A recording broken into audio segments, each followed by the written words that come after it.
All right, then, everybody, this is Yara here, and I'm over here with Christian. He actually got 22nd in a regional that had like 504 or 506 players in it, so that's pretty crazy. And what deck did you bring to this event, Christian? I brought Megalith Drytron.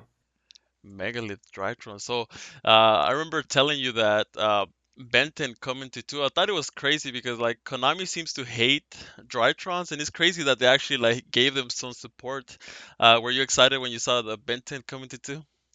Yeah, when I saw Ben 10 come to 2, I was like, you know what? That's really good for the deck. But when I saw and like kind of tested around it, I was like, you know what? It's okay at 2 and it gives the deck more consistency. It's just without Ava and without playing if you're not playing the perfection build, 2 Ben 10 is kind of irrelevant in my opinion. But if you're playing the perfection build, you need the 2 Benton if you're going to make the full thing work like you needed to. Gotcha, gotcha. And I guess before we get started, do you have any shout outs or anything you want to say before we start? Shout outs to all the boys at GM. My brother, Zach, Michael for letting me borrow a bunch of cards, Neem, John Martinez, like Ryan, Chris, all of them at GM, like everyone for helping me out, trying to play test this as much as possible. I spent every day going to the shop, like before that thing even opened up, just trying to get whatever testing I could. So thanks for all the boys at GM for helping me do the best I could. Awesome, awesome. So if you want, we can get started with the deck profile or with the tournament rundown, however you want to start it. So this is my list. Uh, the standard lineup: 3 alpha, 3 zeta. So with Verte being gone, and kind of with a couple of changes, a lot of people have been going back to 2 gamma and 2 delta.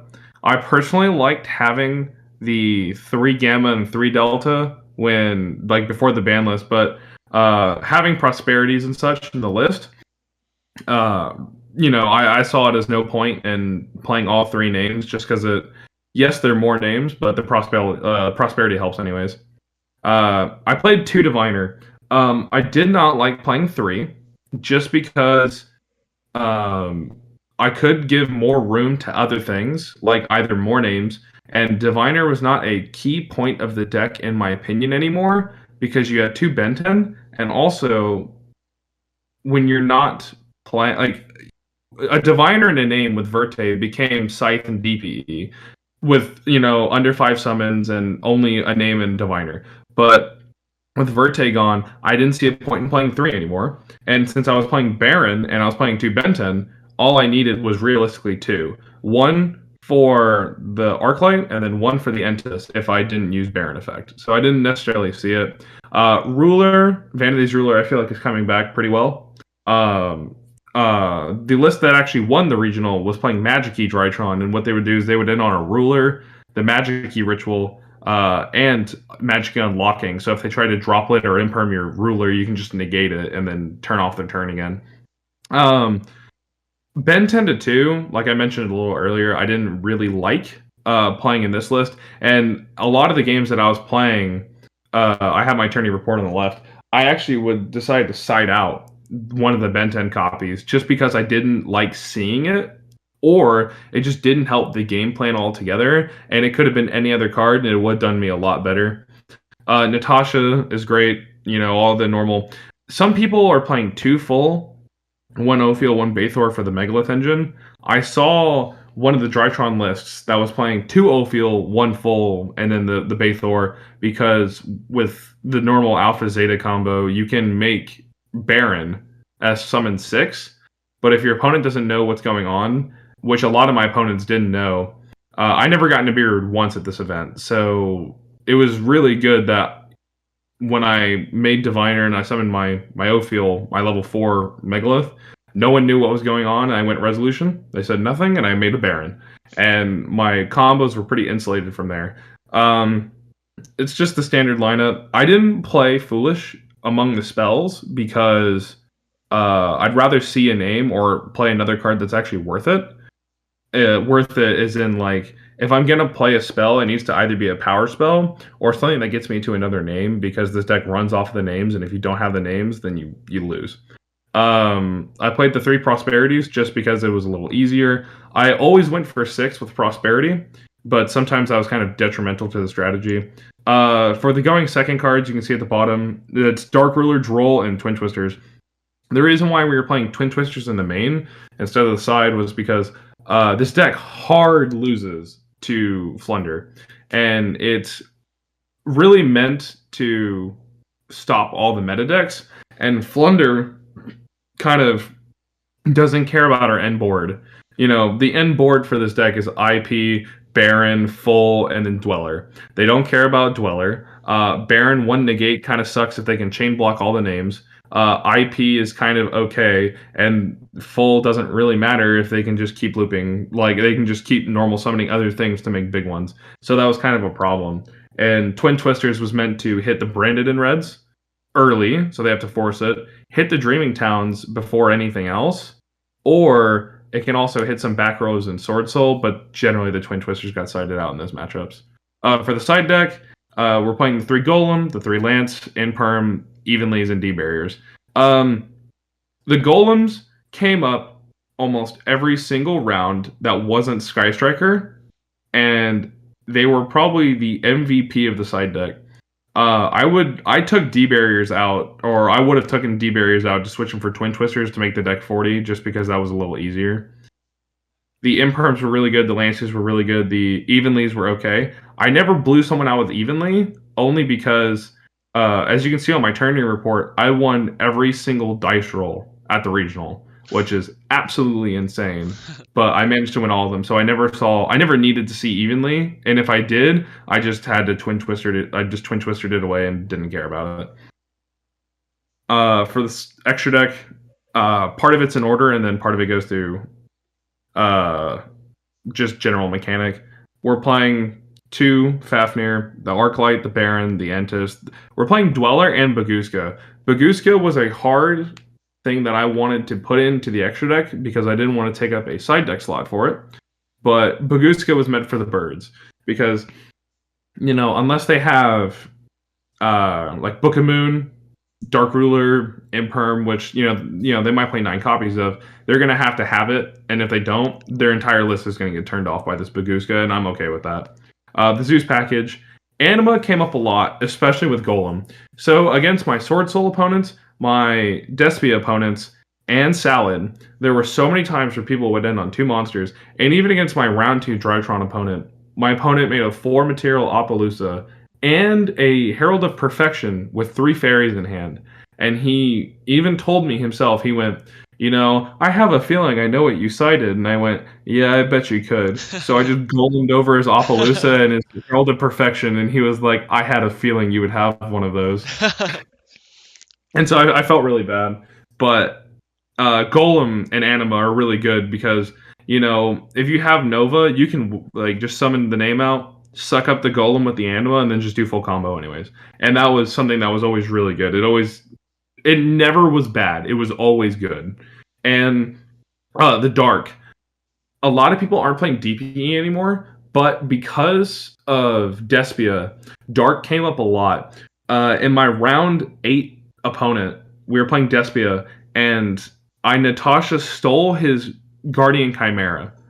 I then used it to make a Dark, stole the Chimera back, and then I stole his Quertus, and then I killed him with all of them. And Natasha having 2 names, really good. Dark being able to summon other things out, really good. IP came up a lot for the end board. Unicorn came up sometimes. Normally it was just a prosperity target that I would just send away. Boral Sword and Appaloosa.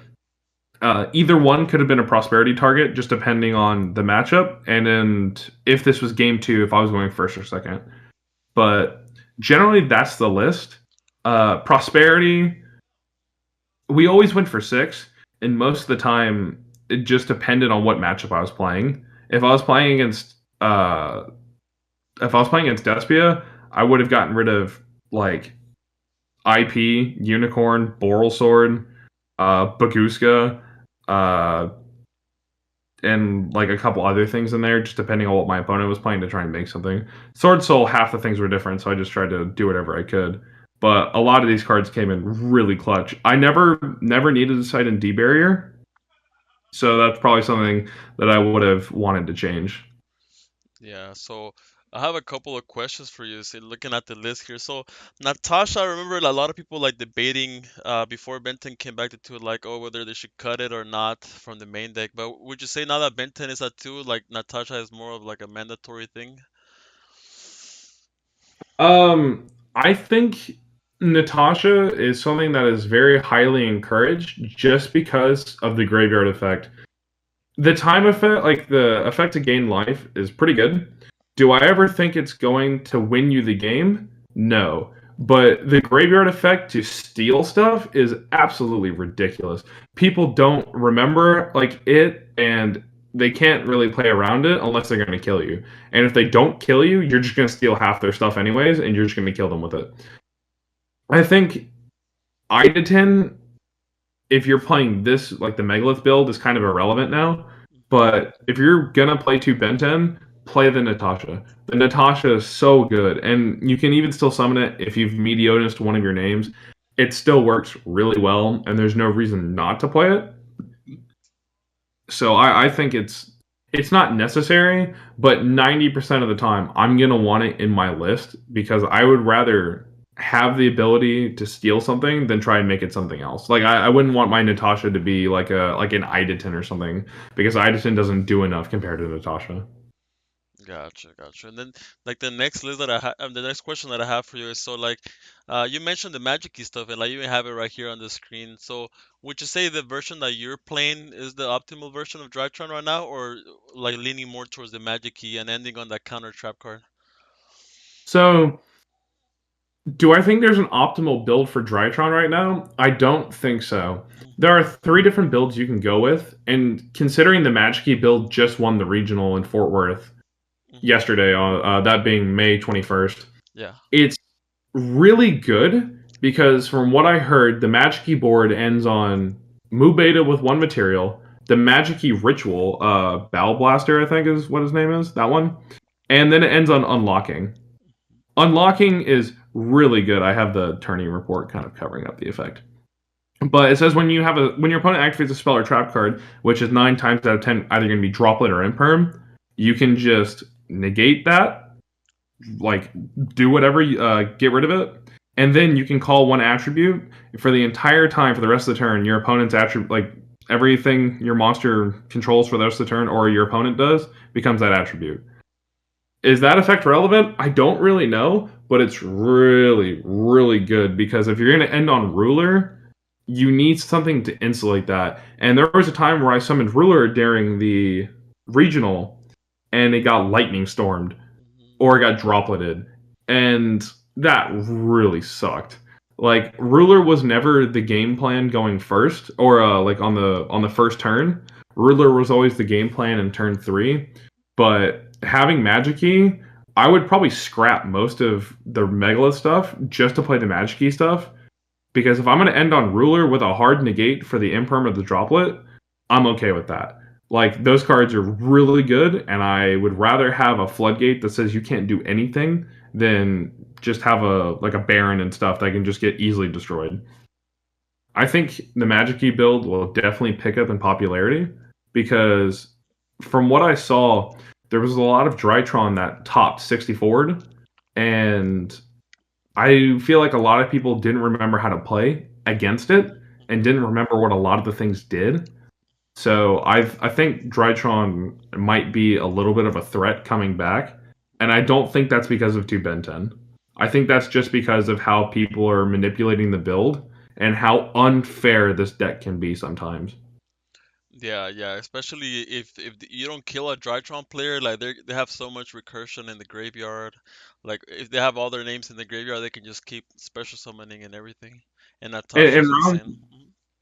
in round 7, I lost 1-2 against Despia because my opponent in game 3, I was dumb for picking this up early, but I did. Um, I scooped in game 3 early, and because I had one extra name, I didn't even have a name. I had a Prosperity, a Set Twin, and I had Natasha properly summoned in grave with a couple names. And my opponent had a Masquerade Mara Jade. We were like 3 minutes to time, and I was super stressed. He set like branded in red. I blew it up with the Twin Twister. I had no cards in hand. I drew for turn. It was a Chaos Valkyria. I Oh. had Mhm. I had nothing, but I forgot that I had Natasha and a Ben 10 engrave, and I picked it up early, and I felt so dumb because my opponent went, "Wait a minute, could you have killed me?" And I went, "Oh, I would have tried to Natasha, steal your Mirror Jade. If you don't activate that Mirror Jade, I am just going to gain life. And even if you get rid of the Mirror Jade on your own, that's fine. I don't need to steal the Mirror Jade for Natasha." And that's sometimes what people don't remember is that I can just summon the Natasha even if I don't take it, and then my engine was off to the races. I'm just going to link off the Natasha again, steal his Masquerade, and then kill him. And that was my fault for picking, scooping early. But really, that's part of the really good, like one of the really good things about it. Yeah. Dang. So I always see like a lot of like tier lists, and they always like take Drytron for granted. But like you mentioned, do you think that Drytron is like one of the best decks going forward, especially with like the new ban list? Um, With the new ban list, my opinion still remains that I don't think two Benton will make the deck broken, just because you're not going to be searching unfair things like Ava. yeah. Now, in the Perfection build, two Benton is better. I don't think Perfection is currently the way to go Mhm. because people are playing equalizers like Dark Ruler, Droplet, or just ways to turn off a Perfection. And if you turn off a Perfection, like if you turn off their Perfection, that build kind of has to rely on them having the orange light, and I don't like that. That's where my board would try to end on the full with at least three pops, the Abyss Dweller, the Baron, and the IP. Okay. I think that it's probably like tier 1.5. I don't think it's the best deck. I think Sword Soul is pretty good. But Despia is probably the most fair deck of the format, and a lot of people were really scared about it, and that's why they cited or main decked cards for it. But this deck has a pretty easy time against Despia. And Sword Soul is kind of different. It depends on the dice roll. But games 2 and 3 is really where everything matters against Sword Soul. Game 1 is kind of irrelevant, but games 2 and 3 against decks like that are fine. I think this deck is tier 1.5, but it can be tier 1 if people don't know how to play against it. And I think that's kind of the important thing. This deck is one that you're going to see more of going forward, but I do not believe it should be slept on But because this deck can do a lot, but also it can brick sometimes, which is why I had prosperities. So depending on the build, it can do really, really, really well, but it is one of those decks where it depends on the pilot. This isn't just a deck that you can go, okay, I have full combo, and then I'm gonna win. That's just not how it works. Like you need to pilot this deck pretty well, which goes for a lot of decks. But I think this deck is a pretty good contender right now. gotcha, gotcha. All right then. Now, I love the deck profile. I love the main deck outs to stuff like Mystic Mine or like the Flunderies, the Twin Twisters. A lot of people forget to have backrow removal on the main deck, but I'm glad that you Yeah, added that there.